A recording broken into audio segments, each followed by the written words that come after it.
All right, people. This video is going to be a good one, and I've been wanting to talk about this for a long time, and I can't believe no one else has picked up on this. But it's basically crystal clear. COVID-19 only affects baby boomers, okay? Look at the demographics. The only people who are dying are, there's disputes over how old you have to be really at risk for COVID-19. Some say as low as 45, but basically, it's age 60 and up are the ones who are concerned, okay? Or the ones who we should be concerned about.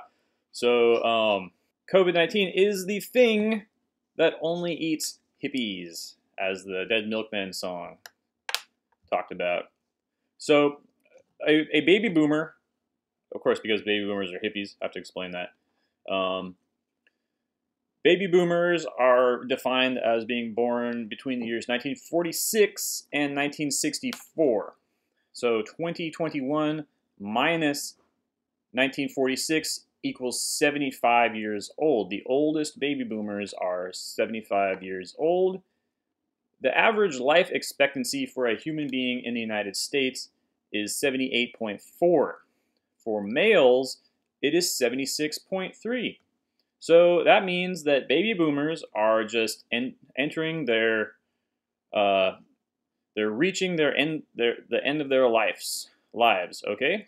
And what the baby boom was a statistical boom in births, and now at the end of their expected lifespan, we're experiencing a boom in deaths, and they're taking advantage of that boom in deaths that's expected to manipulate us all and get us into this this build back better, great reset, everybody get the jabby type of thing.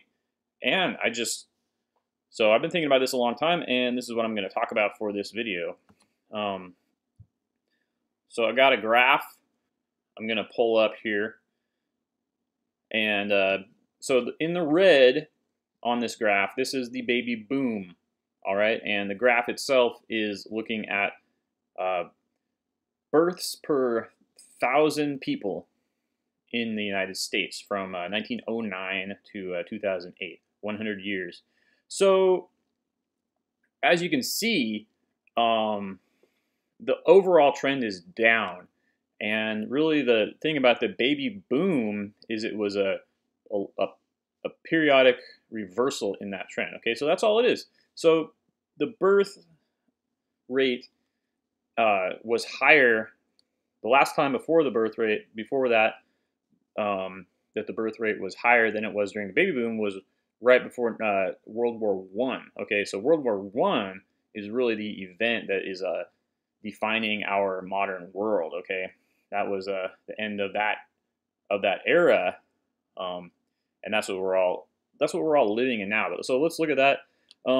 Look at the boundaries of the red part here, okay? So it actually starts going up in approximately 1934, and it peaks in about I guess that's 1947. And so why are they having us start in 1946 there, okay? And then with the downward part of it, the downward part really ends in 1977, we'll say. So why are we ending it in 1964? There's a little bit of screwiness going on there. And so 2 points I really want to make, just still looking at the graph, is that contrary to what we usually think, the birth rate was increasing for almost the entirety of World War II. Look at that. So the birth rate starts going up in like 1933, as I said, and it keeps continuing except for a little dip between maybe 1942 to 1945. But so contrary to popular belief, the birth rate was actually increasing in the United States and our enemies, Japan and Germany, during that time. So that's just interesting. And then also during the during the Roaring '20s, when our economy was booming, the birth rate was declining. So that's very strange. We just have to think about things differently than just the pure economic relationships that were being taught. And then finally, the point I want to make is that boomers didn't have very many children. So they didn't pass on their joie de vivre, if you will, and that's evident from looking at the chart. So that would be my first indictment of the boomer generation: is why did they, if they were having such a happy time, why didn't they want to share that with their children? Okay, so why do you name a generation? That's an interesting question, first of all. Okay, so the first reference to a baby boom that I was able to find was in the New York Post in 1951, and then the Daily Press was the first to use the term baby boomer in 1963, and those are just Wikipedia references. I'm not. You can look into it deeper if you feel like it. But compare that with what's called the greatest generation, or the World War II generation. So the first reference to that being named was in a book by William Strauss and Neil Howe, published in 1991, where they called it the GI generation. And those two authors are actually where a lot of this terminology comes from, about the generations and their interesting theories about the cyclical nature of human society.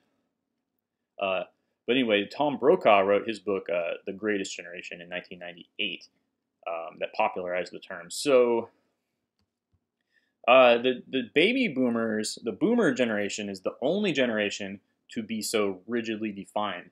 And I've been researching this for a while, and it's always been interesting because we have these distinct dates for the baby boomers, but we don't have any distinct dates for any other generation.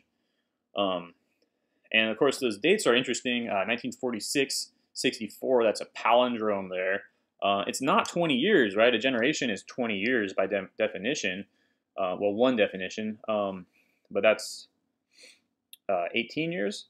And so, and as I showed you with that graph, it doesn't even correspond to actual changes in direction of peaks and valleys, things like that. So why do they pick those numbers? Obviously, 1946 is the end of World War II, so we could, rationalize that there. But, probably, there's probably some numerological thing that I'm not really privy to. But if any of you are, you could look into that, what that 46 to 64 thing, bracketing that cohort, as it were, like that. There's probably a reason there must be a reason with those numbers that they chose. So the baby boom, though, is the only generation to have been put under this microscope, okay? And I think that the reason for this comes from something that's referenced in the Bible when the Israelites come out of Egypt. There's 3 generations before they completely fall and have to be corrected, basically. So there's the first generation that's wandering in the wilderness, the second generation that settles Canaan, and then the third generation is when they have forgotten their roots, basically.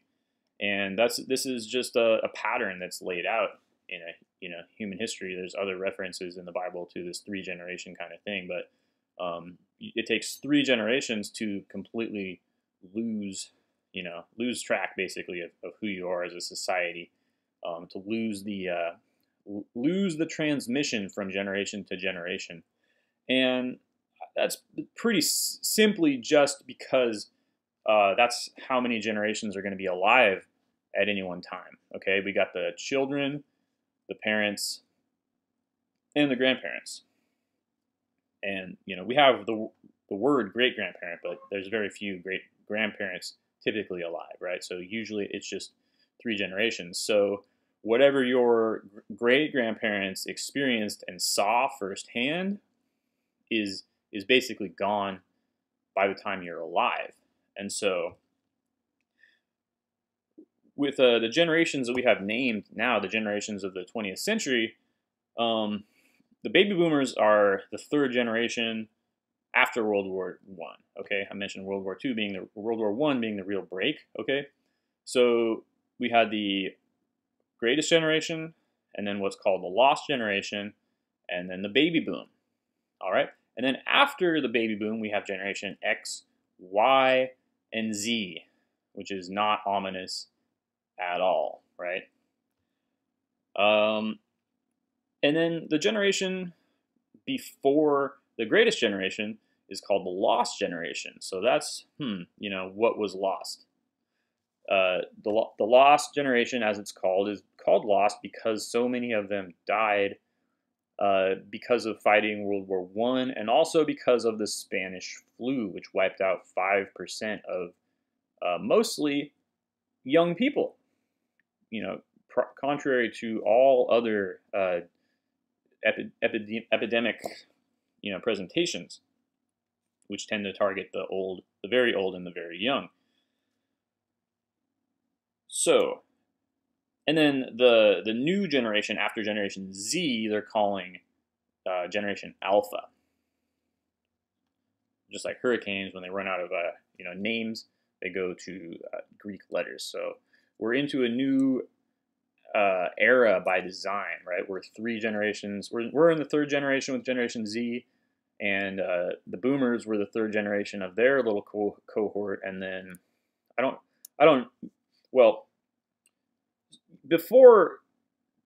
so the Boomers is the first and really only generation to be named and defined like this and put under a microscope, okay? And a really basic reason for that is that technology prior to the 20th century did not progress so fast. So you'd still be using Grandpa's plow, you'd still be dressing like Grandpa and listening to Grandpa's music. And that's a big part of why the Boomers became the Boomers is, the recordings. They could record sound and play it, and so sound would move. You could hear music that had been recorded, all the way around the world. And prior to this, you could only hear music that someone was playing on an actual instrument, okay?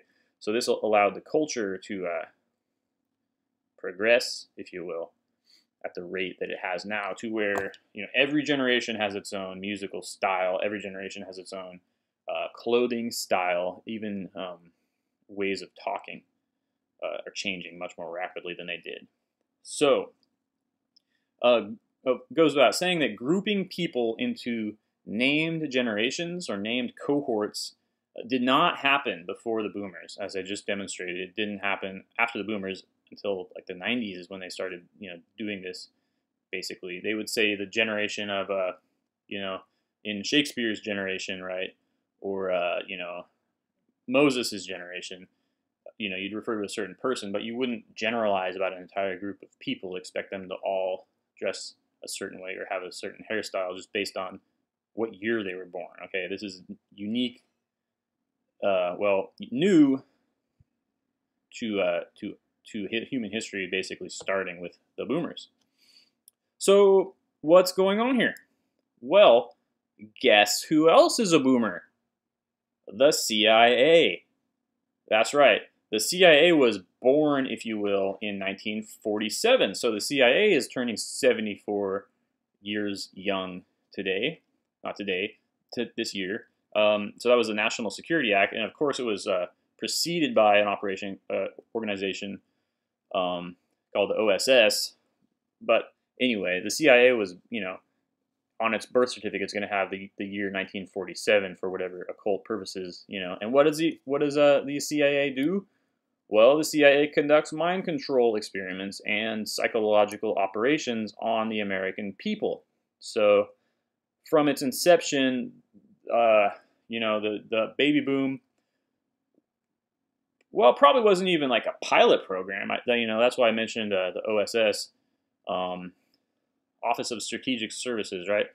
But those other generations from World War I were probably the pilot study groups, and then by the time of the baby boom, they had it all rolled out. Okay, and again, I'll just the reason I mentioned the Bible story is that it's not just, we can't lay all this blame on the Boomers. Okay, it's a story of a gradual fall, happening over generations. So one generation loses something, the second generation loses more, and then by the third generation, it's totally lost. Okay, and that's what we got to keep in mind here when I'm talking about this. But the Boomers are special, okay? And I mean, that's the narrative. The narrative is just literally that the Boomers are special, okay? And, okay, so starting from their birth then, their birth was special, okay? They were born into this age of abundance, prosperity, and almost like a chosen one narrative you can really see with everything that relates to them. They're here to do something. They're here to accomplish something, right? And as I showed with the graph earlier, that is just a lie. The baby boom was really just a baby blip, you know. Not a lot of people were actually born compared to previous generations. So, but their birth is a lie, and their birth is this abundance myth, okay? And then the coming of age was the counterculture, as it was called, the 60s counterculture, right? Where we have hippies versus returning Vietnam veterans. We have the civil rights era. We have widespread uncontrolled drug use and birth control. And the crazy thing about that, which I'm not going to get into in this video, but I hope you all who are following my channel are pretty well versed in the fact that this whole counterculture movement was managed by the CIA and by the military as a psychological operation. You know, you can look at any name, any rock star from the era, as David McGowan has pointed out in his work. Any rock star, look at their family, and you'll find a military family, and a high-ranking military family at that, 100% of the time. So, and then after they sowed their wild oats, the boomers progressed into an adulthood, which was characterized by materialism. So, you know, they did their drugs in college and got real jobs, and then they just, you know, moved out to the suburbs, bought a boat, bought a jet ski, bought a third car, whatever, found themselves, you know, got some crystals, and never went, lowest church attendance ever, okay, in the United States, stopped going to church. You know, were satisfied basically by materialism and by the fact that they were making so much money at this time. And again, as I mentioned before, they did not have very many children, so they didn't feel the need to reproduce. They've been called the me generation, which is, you know, me, selfishness, self-explanatory. But they've also been called the sandwich generation. You might have heard that term before, and that's the idea that there's, you know, a sandwich generation is you're stuck taking care of your grandparents, taking care of your parents and also your children at the same time.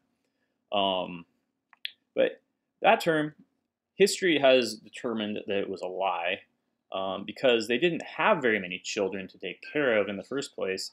And in the second place, taking care of their parents meant putting them in a home.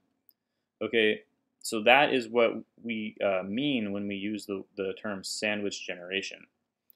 So, and now we're seeing the death. And the death of the boomers is called COVID-19. Literally, they are dying of cancer, and they are dying of just heart disease, you know, COPD, and they're all being called COVID-19 deaths. So here we are. And we are all being made to suffer the death of the boomers. All the children of the boomers are being made to suffer and feel their deaths and to be blamed for their deaths. You're killing grandma. I'm killing grandma. We're all killing grandma. And only grandma is dying, as I said at the very beginning. And so what this is a ritual. It's a death ritual, right? The entire boomer generation has been managed and groomed and maintained as a sacrificial generation, okay, so that their death can be harvested, the energy of their death can be harvested for some occult purpose. And we are now seeing what that occult purpose is. It is really the death of their children. So they're using their deaths as a force multiplier to get us all jabbed, and the jab results in infertility. So they're trying to kill us all off by killing the most vulnerable part, right? And the most selfish part. Like, do you really think that this would work on Generation X? Would this kind of psyop work 40 years from now when all the Generation Xers start dying, right? And we've all just heard nothing but bad about Generation X, right? How they're just losers and stuff compared to the great boomers who accomplished so much. But the truth about the baby boomers is that they're the only generation to benefit from the post-war prosperity.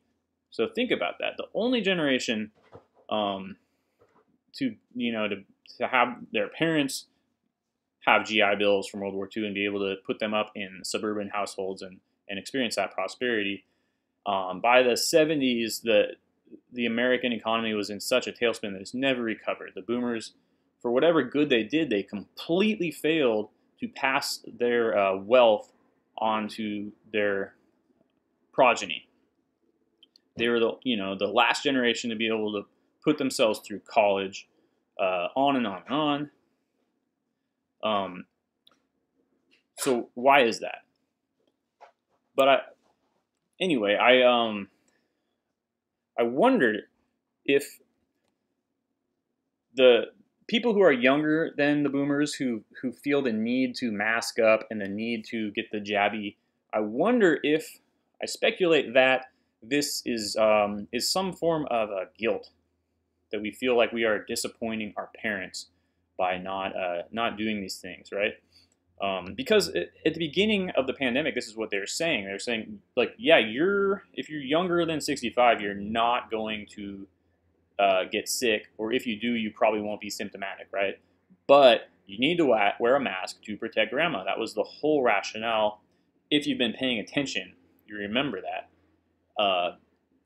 So now we're seeing younger and younger deaths as younger people get the jab, which is obviously what's causing that, right? It's not the disease, but that's what I think is partly going on, is that the people we've created this situation where we feel like we're disappointing our parents, and so we need to conform to these various mandates in order to appease them, basically, which is clearly a form of child abuse and parental neglect. So, again, that's what's going on with COVID-19 and the boomers. So, I can't believe no one else has heard this, or I haven't heard anyone say this, but there you are. I'm saying it. COVID-19 is the thing that only eats boomers. This has been Evan-Benton of Dogg from Air. Thank you very much for watching, and have a good day.